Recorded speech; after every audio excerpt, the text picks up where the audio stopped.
ओम श्री गणेशाय नमः। श्री शिव महापुराणे तृतीयायां शतरुद्र संहितायां अथविंशो अध्याय। हिंदी अनुवाद। नंदीश्वर ने कहा, हे मुनि, अब प्रेम से हनुमान जी का चरित्र सुनो। हनुमान रूप धारण कर शिव जी ने जैसे लीलाएं की। हे ब्राह्मण, भगवान शिव जी ने जिस प्रकार श्री राम का हित किया और जो सबको सुख देने वाला है, उस चरित्र को सुनो।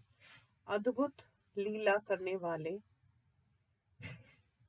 गुणवान शिव जी ने एक बार विष्णु का मोहिनी रूप देखा। काम बाण से पीड़ित पुरुष की भांति शिव जी का उसे देखकर राम कार्य की सिद्धि के लिए वीर्यपात हो गया।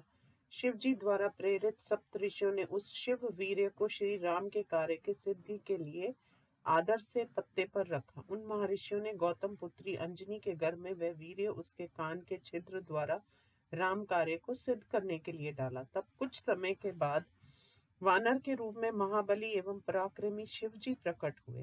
वे कपिश्रेष्ठ हनुमान बाल्यकाल से ही महाबली थे। उन्होंने प्रातःकाल छोटा फल समझकर सूर्य बिंब को निगल लिया। देवताओं की प्रार्थना से उन्होंने सूर्य को छोड़ दिया। उस महाबली शिव अवतार को देवताओं तथा ऋषियों ने वर दिए। हनुमान जी ने प्रसन्न होकर अपनी माता के पास जाकर उस घटना को सादर सुनाया।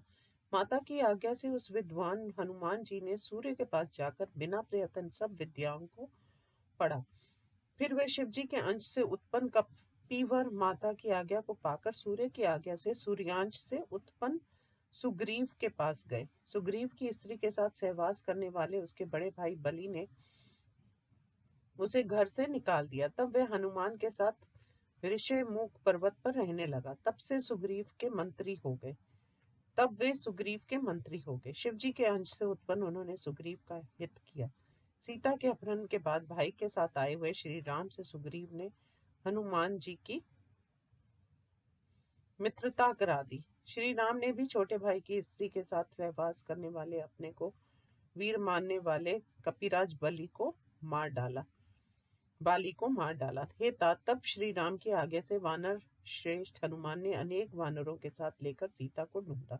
सीता लंका में है ये जानकर वानरराज, जिसे दूसरे नहीं लांघ सकते ऐसे दुर्लभ समुद्र को शीघ्र लांघकर वहां गए। वहां उन्होंने अपने पराक्रम से अद्भुत कार्य किए और अपने स्वामी द्वारा दी गई अंगूठी सीता जी को दी। वीर हनुमान जी ने सीता के प्राणों का रक्षक रामचरित्र सुनाकर सीता जी के शोक को शीघ्र दूर किया। रावण के बगीचे को उजाड़कर तथा अनेक राक्षसों को मारकर सीता द्वारा दिए गए चिन्ह को लेकर वह श्री राम के पास लौट आए। महान लीला करने वाले हनुमान जी ने वहां बहुत से राक्षसों के साथ रावण के पुत्र अक्षय कुमार को निर्भय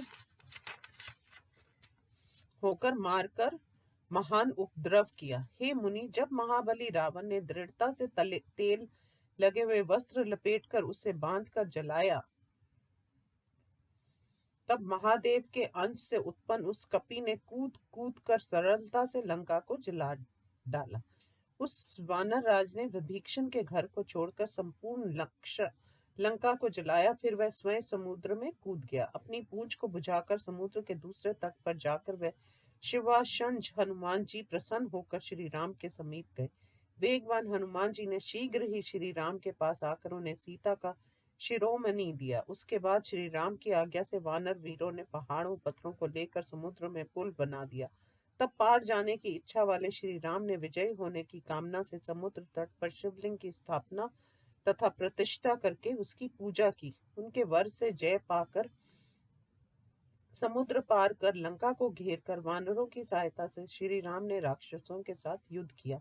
हनुमान जी ने असुरों को मारकर राम की सेना की रक्षा कर शक्ति प्रहार से घायल लक्ष्मण को संजीवनी लाकर पुनः जीवित कराया। महादेव के पुत्र हनुमान जी ने सब प्रकार से राम लक्ष्मण को सुखी किया और उनकी संपूर्ण सेना की रक्षा की। महान बल को धारण करने वाले कपि ने बिना श्रम के परिवार सहित रावण का नाश कर डाला और देवताओं को सुखी कर दिया।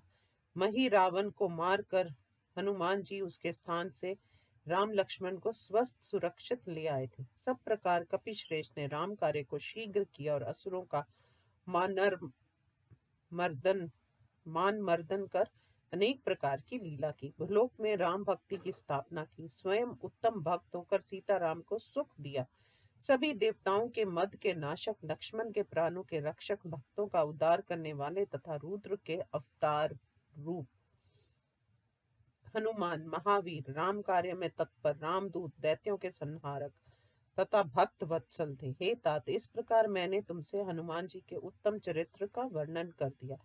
ये धन धान्य को देने वाला, सुयश, दीर्घायु तथा सब मनोरथों को देने वाला है। जो इसे सब सावधान होकर भक्ति से सुनता है, वह सभी सुखों का भोग करके अंत में मोक्ष प्राप्त करता है। इस प्रकार श्री शिव महापुराण में हनुमत अवतार चरित्र वर्णन नामक 20वां अध्याय समाप्त। ओम नमः शिवाय।